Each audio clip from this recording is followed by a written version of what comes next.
O livro dos Números diz que após vagar no deserto com seu povo, Moisés enviou batedores para encontrar um lugar onde pudessem se estabelecer.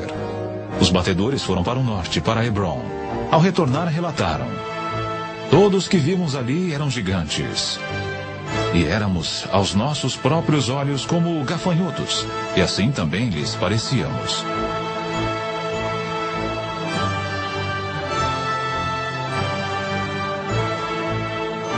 As tribos continuaram para o nordeste, para o Monte Seir, hoje conhecido como Petra, na Jordânia. Mas este também, como mencionado na Bíblia, havia sido ocupado por gigantes. Para onde quer que se voltassem, pareciam encontrar sinais de gigantes. Se olharmos as Escrituras, havia gigantes na Terra naqueles tempos.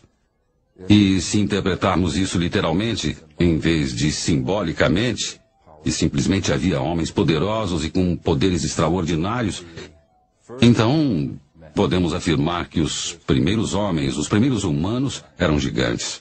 Podemos também teorizar que esses gigantes vieram de algum outro lugar e criaram na Terra uma colônia. Este conceito por si só é uma coisa surpreendente. Porém, um povo mais antigo que os israelitas acreditavam exatamente na mesma coisa. Eles escreveram que os gigantes eram seres celestiais que vieram não da Terra, mas de outro planeta.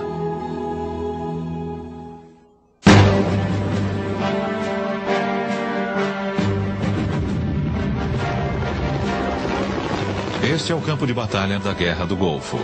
Nós o conhecemos como Iraque. No passado distante, várias grandes civilizações brotaram aqui. Uma delas, a babilônica, foi lendária por sua riqueza e esplendor.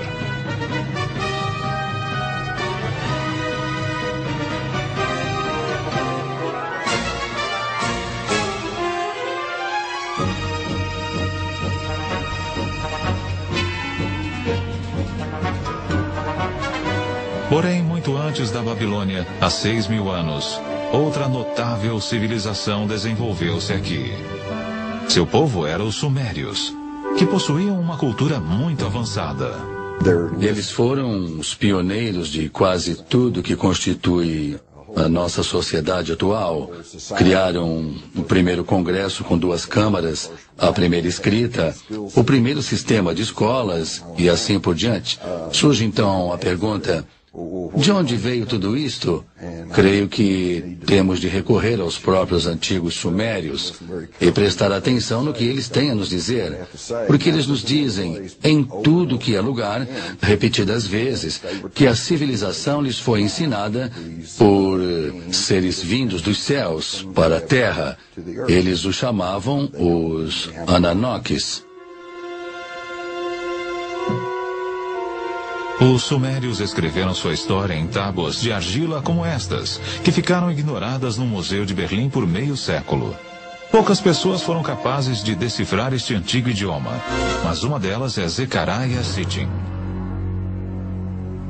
Os escritos e as evidências pictóricas deixados pelos sumérios remontam a 6.000 anos. Falam e retratam um povo que veio de um outro planeta, que chamavam de Nibiru, e muitas das descrições o apresentam como sendo muito maior, pelo menos 1/3 maior do que a média dos seres humanos. Portanto, eram gigantes. Este lacre cilíndrico sumério de um museu de Berlim é surpreendente por várias razões. Primeiro, ele retrata nosso sistema solar com o Sol ao centro e os planetas espalhados em torno dele. Um fato não conhecido da ciência europeia até cerca de 300 anos atrás. Mostra também o planeta Urano, que nós só descobrimos em 1930. E, incrivelmente, existe um outro planeta que os sumérios chamavam de Nibiru, o que acreditavam ser o lugar de onde os Ananoques, ou gigantes celestiais, teriam vindo. Se observarmos estas 3 figuras, retratadas aqui parecem ser quase todas do mesmo tamanho. Mas, se prestarmos atenção, veremos que esta figura da divindade está sentada.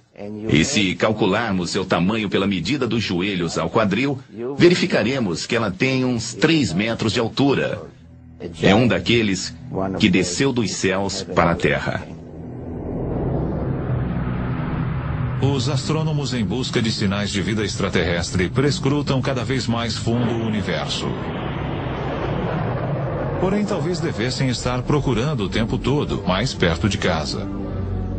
Porque é no nosso próprio sistema solar que um misterioso objeto foi recentemente detectado perto de onde os sumérios assinalaram o local de seu planeta Nibiru, o lar dos Ananokes.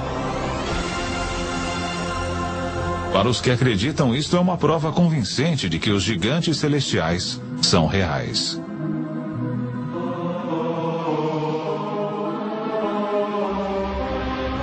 O antigo texto sumério, de uma forma bem ampla, nos diz basicamente que mais de 400 mil anos atrás, esses Ananokes vieram do espaço e pousaram na Terra, no Vale do Tigre e Eufrates. Começaram por formar uma colônia que chamaram de Éden. De acordo com o Gênesis, Éden, ou Éden, é onde Adão foi criado do pó, e Eva de uma de suas costelas. Outros, porém, têm uma versão mais high-tech sobre como a vida humana começou. Com o tempo, necessitando de mão de obra de trabalhadores, eles alavancaram a evolução empregando engenharia genética.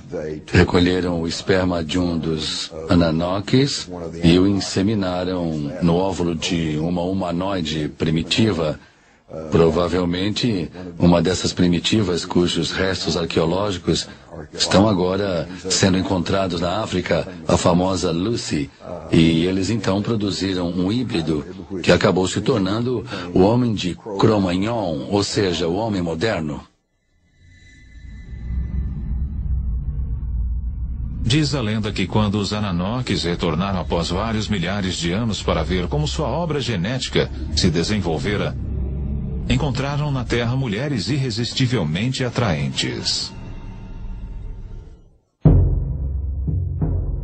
Começa na Bíblia, onde podemos ler, no início de Moisés, quando os filhos dos deuses viram que as filhas do homem eram bonitas, eles as tomaram como esposas.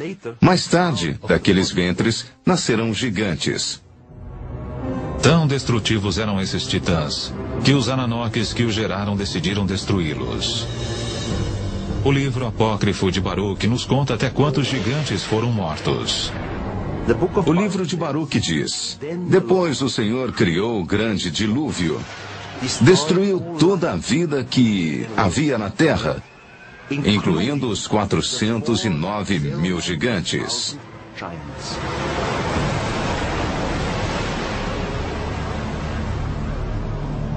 De acordo com a história, alguns dos titãs sobreviveram. Porém, seu reinado como senhores da Terra terminara, e os humanos tornaram-se a espécie dominante. Os gigantes até hoje vivem em nossas memórias, como algo profundamente enraizado que remonta aos primórdios de nossa existência. Para alguns, isto é bem mais do que simples lembranças. Talvez estes sejam aqueles que relatam cada vez mais encontros com gigantes saindo de OVNIs. Estes que acreditam nos assegurarão que os Ananokes ou gigantes celestiais estão voltando.